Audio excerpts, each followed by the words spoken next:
একদিন এক army officer গাড়ি থেকে নেমে রাস্তার পাশে থাকা একটি শিশুকে জিজ্ঞেস করলেন, তোমার জন্ম পরিচয় কি?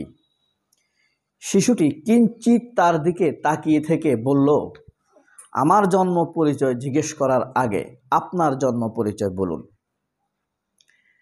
তো যে আর্মি অফিসারটি সেখানে শিশুটিকে জিজ্ঞেস করেছিল, তিনি বাংলাদেশের সর্বশেষ হাসিনা খুনে নিয়োগকৃত সেনাপ্রধান।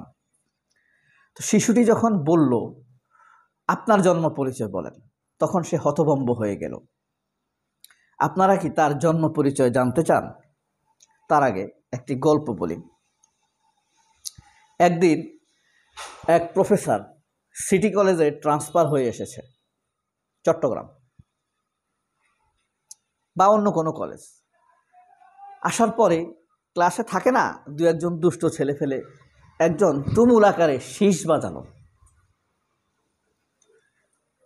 তো স্যার আবার বই খুললেন, শুরু করলেন, আবারও পিছন থেকে শীষের শব্দ আসলো। স্যার আবারও বললেন, কে শীষ দিল? কেউ কোনো কথা বলল না। এবার তিনি আবারও বই খুলে অধ্যায় এত, পৃষ্ঠা এত বলা শুরু করলেন। আবারও পেছন থেকে শীষ বাজালো। স্যার এবার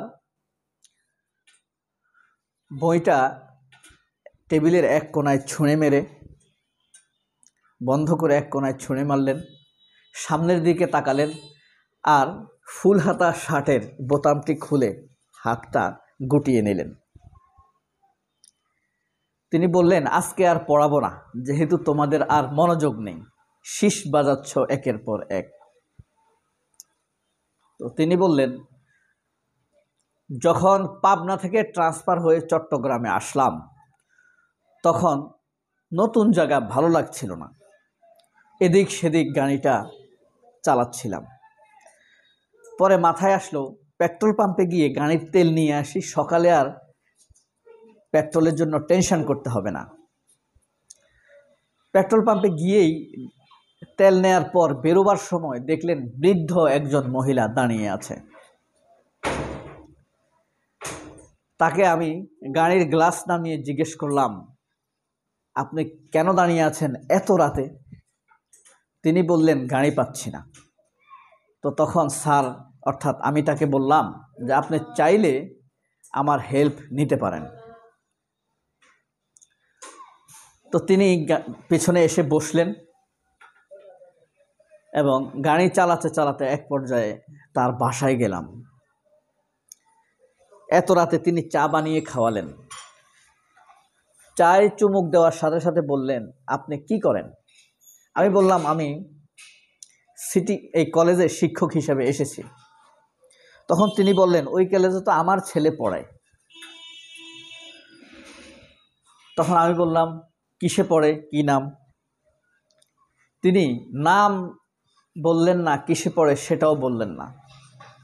দুটো কথা বললেন, এক, তার চুল প্রচুর বড় এবং সে কিছুক্ষণ পর পর শীষ দেয়।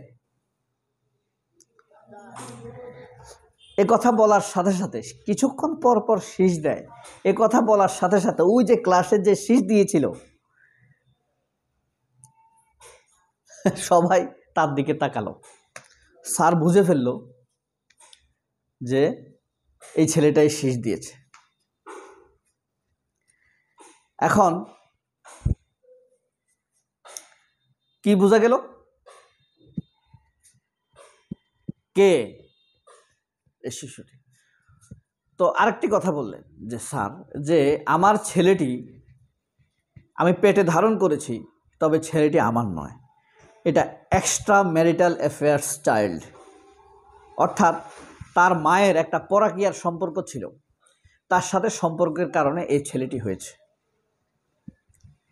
ঠিক আপনাদেরকে ইমাম বুখারী রাদিয়াল্লাহু তাআলা আনহুর একটি ঘটনা শুনিয়েছিলাম, আপনাদের নিশ্চয়ই মনে আছে।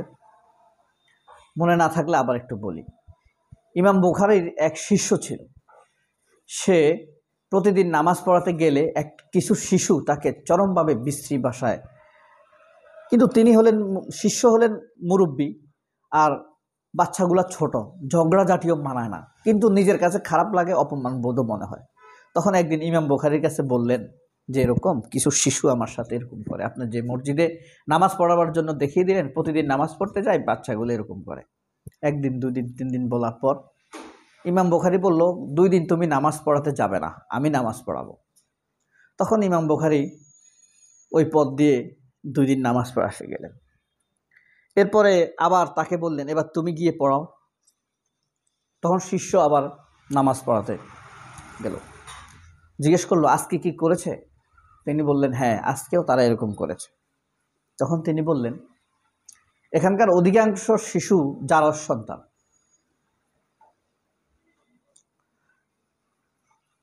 তখন ইমাম বুখারী এটার ব্যাখ্যা দিলেন আর কি, এরা অন্যের বিরক্তির কারণ হয়, স্বাভাবিক কাজে বিঘ্ন ঘটায়।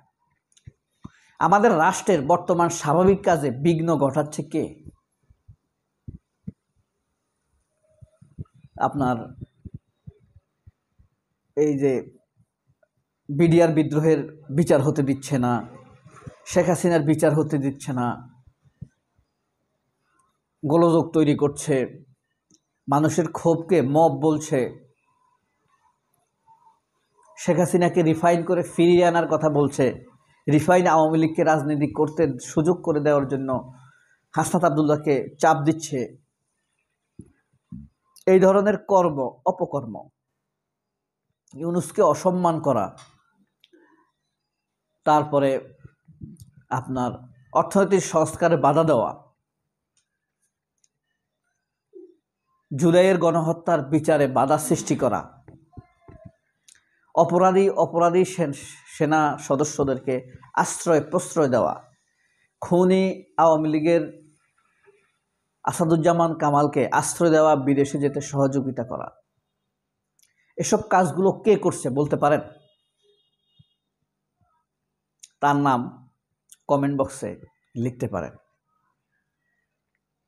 ওই যে শিশুটি জিজ্ঞেস করেছিল, আপনি আমাকে জিজ্ঞেস করছেন আমার বংশ পরিচয় কি? আপনার বংশ পরিচয় কি? কাকে জিজ্ঞেস করেছিল? এই সেনা অফিসার কে? এর উত্তর নির্ভর করবে আপনাদের রসিকতা, চৌকস, ফিলিংস এসবের উপরে। এখন কথা হলো,